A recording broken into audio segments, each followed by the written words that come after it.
Opa, aqui é o Gustavo Soares e hoje a gente vai falar de um dos mais importantes princípios da Gestalt para qualquer designer e diretor de arte.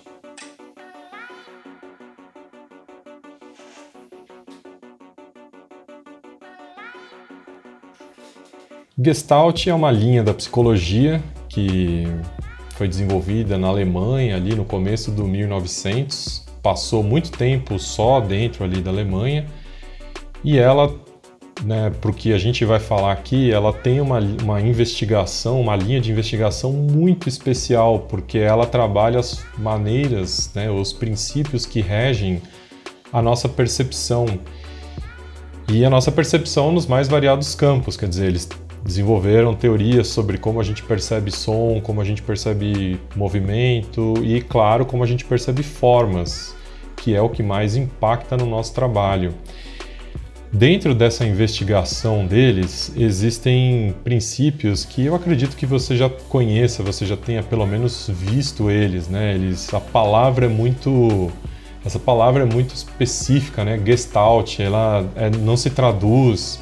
Então, às vezes a gente vai ver algumas pessoas falando que a gestalt daquele objeto é blá blá blá, quer dizer, é uma palavra difícil, uma palavra que pra gente, não tem um significado assim muito claro, tão claro, mas dentro desses princípios todos, esses que tentam compreender ou que oferecem um campo teórico sobre percepção são imprescindíveis. Na faculdade, quando eu aprendi Gestalt, foi na aula de História da Arte e História da Arte e Semiótica, eles estavam muito relacionados a um esforço de fazer investigações formais nos quadros e, de certa forma, tentar compreender por que aqueles quadros tinham aquela importância, aquela envergadura, por que o artista era tão celebrado pelos arranjos, seria um layout dos quadros e afins. E aquilo não me pegou muito, eu achei aquilo meio um blá blá blá, aquela questão de ficar tentando investigar a obra de arte sobre um viés formal, não sei, talvez se eu fosse artista eu teria reconhecido mais o valor na época. E aí, como acontece muitas vezes, acho que eu já comentei isso em outros vídeos, eu passei um tempão escrachando Gestalt, escrachando semiótica. E, lógico, depois eu fui amadurecendo e quando eu cheguei no mestrado na Inglaterra, eu fiz um mestrado sobre uma técnica específica de cartografia. E aí existe muita referência a esses princípios da Gestalt. E aí eu fui estudar a Gestalt de novo. Eu tive a oportunidade de adquirir esse livrinho aqui. Vamos ver se o autofoco vai funcionar. Esse, que é um livrinho muito especial, é a primeira tradução para o inglês de uma série de textos em que os pesquisadores alemães, eles estavam investigando essa questão toda de percepção e publicando seus artigos. Então esse aqui é o primeiro texto traduzido em inglês e na verdade ele não é uma tradução literal, ele já é uma tradução seletiva. E esse princípio que eu falei que é o mais relevante para a gente conhecer é o princípio da proximidade. Ele está aqui nesta página. E você já deve ter visto isso também, né? É muito comum mostrar os princípios da Gestalt através de bolinhas. É muito comum ver isso. Então, se você não conhece Gestalt muito a fundo, ou se você acabou ficando que nem eu, que não viu tanto valor e enfim, fica o convite para você revisitar. Por quê? Porque esses princípios que eles descobriram, eles na época não eram tão valorizados, porque eles não tinham um embasamento teórico grande, eles eram muito empíricos. Só que esses princípios, depois, ao longo dos anos, foram comprovados e eles regem a minha percepção, a sua percepção, eles regem a percepção de todo mundo. Os caras conseguiram compreender de uma maneira muito profunda e muito sagaz como a gente percebe o mundo. E como a gente percebe o mundo, se a gente conhece esses princípios que regem a nossa percepção, a gente tem Vamos assim, a gente tem um super trunfo na mão, porque a gente sabe como o olho do leitor, do usuário, do cliente organiza os elementos no espaço. Ou seja, pensando layout, se a gente implementa esses princípios e a gente sabe o que a gente está fazendo, os nossos layouts vão funcionar, eles vão ter desempenho e a gente vai saber disso.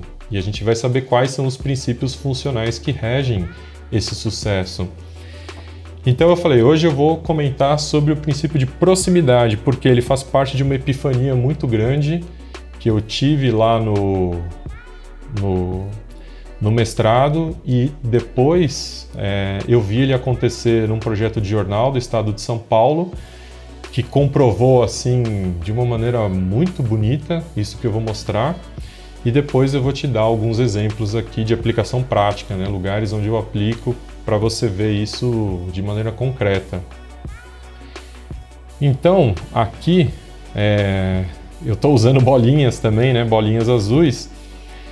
E se a gente for olhar esse intervalo dessas bolinhas, nossos olhos, digamos que eles ficam vivos na página. Isso também é interessante notar. Quando a gente olha essas bolinhas, os nossos olhos eles ficam tentando estabelecer alguma relação entre as bolinhas e os espaços e as outras bolinhas. E como esses espaços estão ambíguos, eles estão um pouquinho maior que o outro, um pouquinho menor, o nosso olho fica muito vivo, ele está ativo, ele não organiza e relaxa, né? Não sei se você está conseguindo sentir essa sensação vendo essa organização. Mas quando a gente implementa esse princípio de proximidade, olha o que acontece. Calmou, né? A nossa percepção, né? Nosso aparato pré-cognitivo estabelece uma ordem e tá tranquilo. A gente tem 5 grupos de 2 bolinhas. Aqui em cima a gente não consegue nem contar direito quantas tem, demora mais. A gente consegue, mas demora mais. Quando isso aqui está organizado, existe uma certa tranquilidade.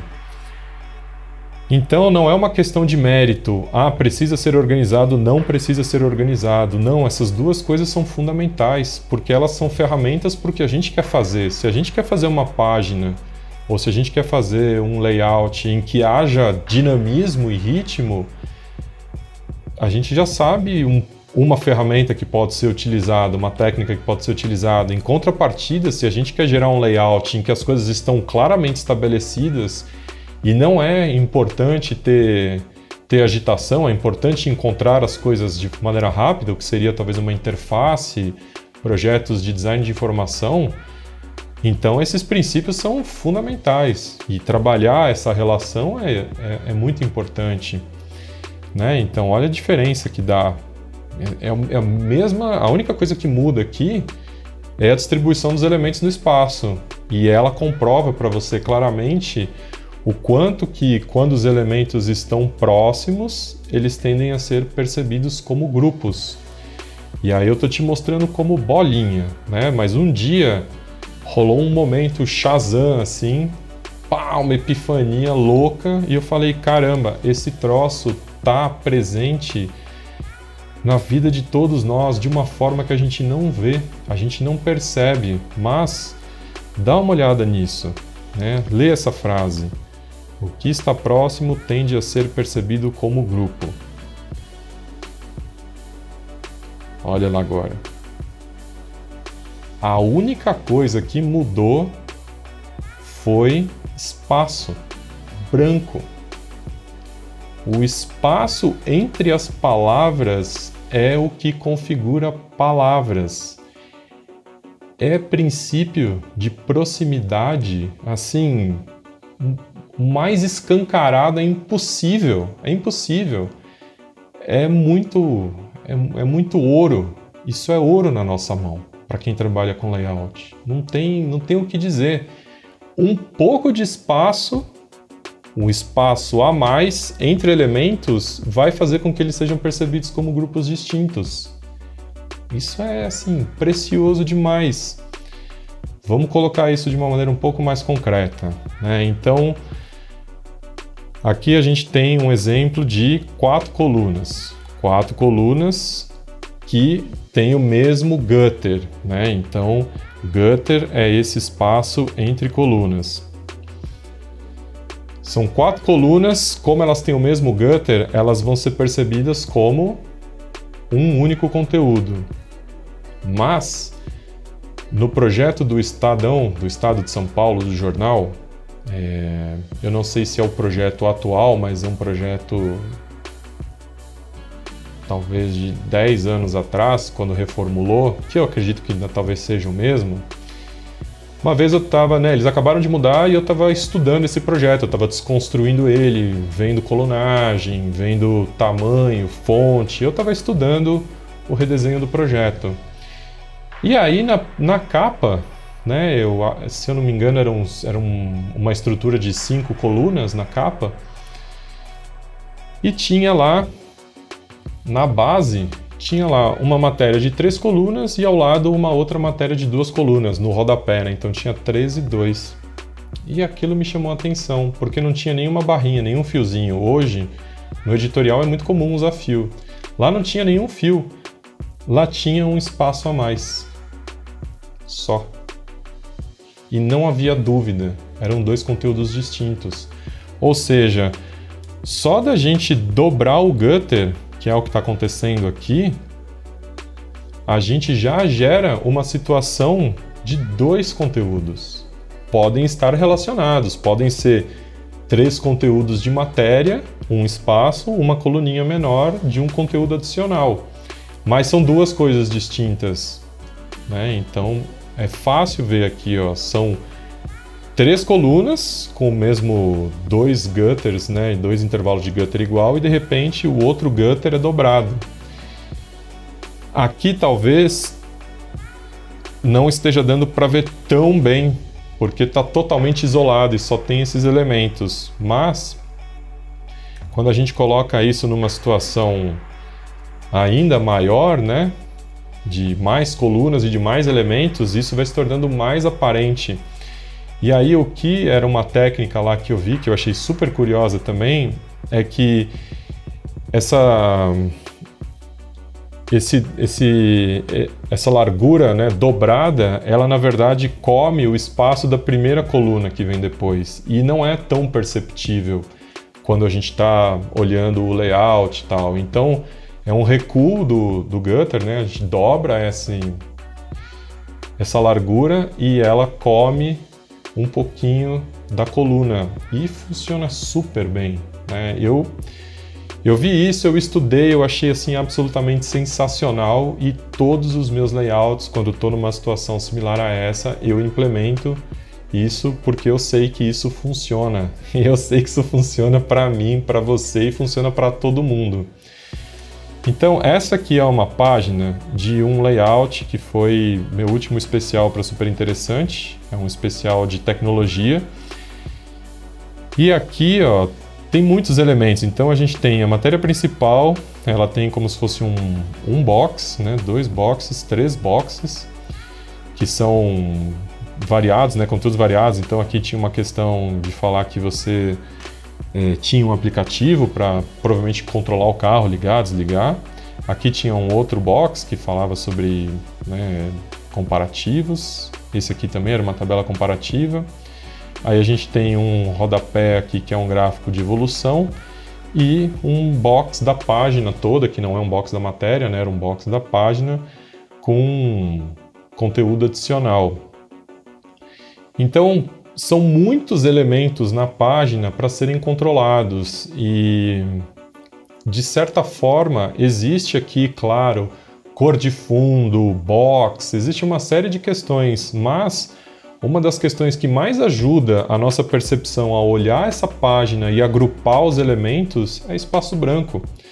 Então aqui, ó, dá para ver nitidamente, a gente tem uma coluna, 2 colunas, um espaço um pouquinho maior e de repente um outro espaço igual. E aqui também, ó, aqui a gente tem um espaço aqui, esse espaço é maior do que esse espaço. Então essa relação dos espaços, elas ajudam a percepção a organizar os elementos no espaço. E no caso dessa matéria, no caso principalmente de layout de revista, que são muitos elementos na página, no caso de uma interface, os espaços brancos eles vão ser de grande valia. Por isso que eu chamei o título desse vídeo, branco é ouro, sabendo usar é ouro, principalmente porque ele estabelece ritmo e aqui a gente está vendo pelo princípio da proximidade da Gestalt que ele agrupa os elementos. Então, só para terminar, eu quero te mostrar aqui como é que é essa estrutura da página, né? Então a gente está vendo aqui ó, as colunas, o gutter, e aí aqui o gutter dobrado. E o gutter dobrado ele come a largura dessa última coluna e depois o gutter na mesma largura. E aí se você for olhar esse conjunto aqui, eu não preciso de nada mais, eu não preciso de um fiozinho, né? Que vai tornar a coisa ainda mais pesada e poluída. E aí aqui no outro lado a mesma coisa, ó. A gente tem aqui um gutter dobrado e esse box todo deslocado. E aí acontece uma coisa curiosa aqui, porque quando eu mostro esse layout, eu mostrava ali em alguns workshops, e ter o texto avançando, né, de certa forma nessa margem, causava um certo transtorno. Pô, mas você tá roubando, você não sei o quê. Enfim, todo tipo de acusação, né? Queima o Gustavo na fogueira, o cara é herege, o cara é o rei da roubadinha. E na verdade não, eu não sei se você ouviu o podcast, o primeiro episódio do podcast, o Além do Design, eu falo exatamente disso, né? Chega um momento na nossa carreira em que essa regrinha do tipo, tem que ficar dentro da margem, tipo, não vai funcionar, cara, não vai funcionar. E quando não funciona, é você que manda no jogo, não é o projeto que manda em você, você manda no projeto. Você estabeleceu as regras do projeto, você precisa saber quais são os contornos que permitem flexibilização dentro do projeto. E, para ser muito sincero, essas linhas que vão para fora, quando a gente volta para a página sem ver ali a marcação do final do box, elas têm um equilíbrio ótico. Não é que é um troço que parece que você perdeu a margem, que foi realmente uma decisão equivocada de design. Não. Aqui elas estão, de certa forma, oticamente equalizadas, né? E o projeto, de certa forma, assume isso como parte do projeto. Não é porque a margem termina ali que isso é uma heresia, né? E joga o Gustavo na fogueira, queima ele, enfim. Então, aqui, nesse vídeo, eu mostrei para você, ou provavelmente relembrei para você, né, os princípios de proximidade. É o primeiro princípio dessa lista dos princípios da Gestalt, né, que estruturam elementos no espaço. Se você não conhece Gestalt, vá conhecer. Hoje existe muito recurso, tradução, você consegue ver todos os princípios rapidinho se você der um Google. É claro que é bacana ler, assim como eu tenho esse interesse, né, de ler as coisas na primeira edição, na língua original, sempre que possível. E mostrei também de formas muito concretas, não só como isso está acontecendo e regendo a nossa percepção no espaço, como também a gente pode utilizar esses conhecimentos, a gente deve utilizar esses conhecimentos para encontrar layouts que sejam mais bem resolvidos. Então, se é para o layout ser vivo e ativo em termos de percepção, agora você sabe o que você pode fazer, né? Uma das coisas que você pode fazer é gerar o caos entre esses agrupamentos. Se o seu objetivo é um layout estruturado, calmo, que é para passar as informações, você sabe que se você deixar os espaços e agrupar tudo bonitinho, a percepção do usuário, do leitor, do cliente, que seja, não vai ficar dispersa tentando organizar os elementos, eles vão se organizar rapidamente. Certo? Espero que você tenha curtido, espero que você reflita sobre isso na sua prática hoje e eu te vejo na próxima.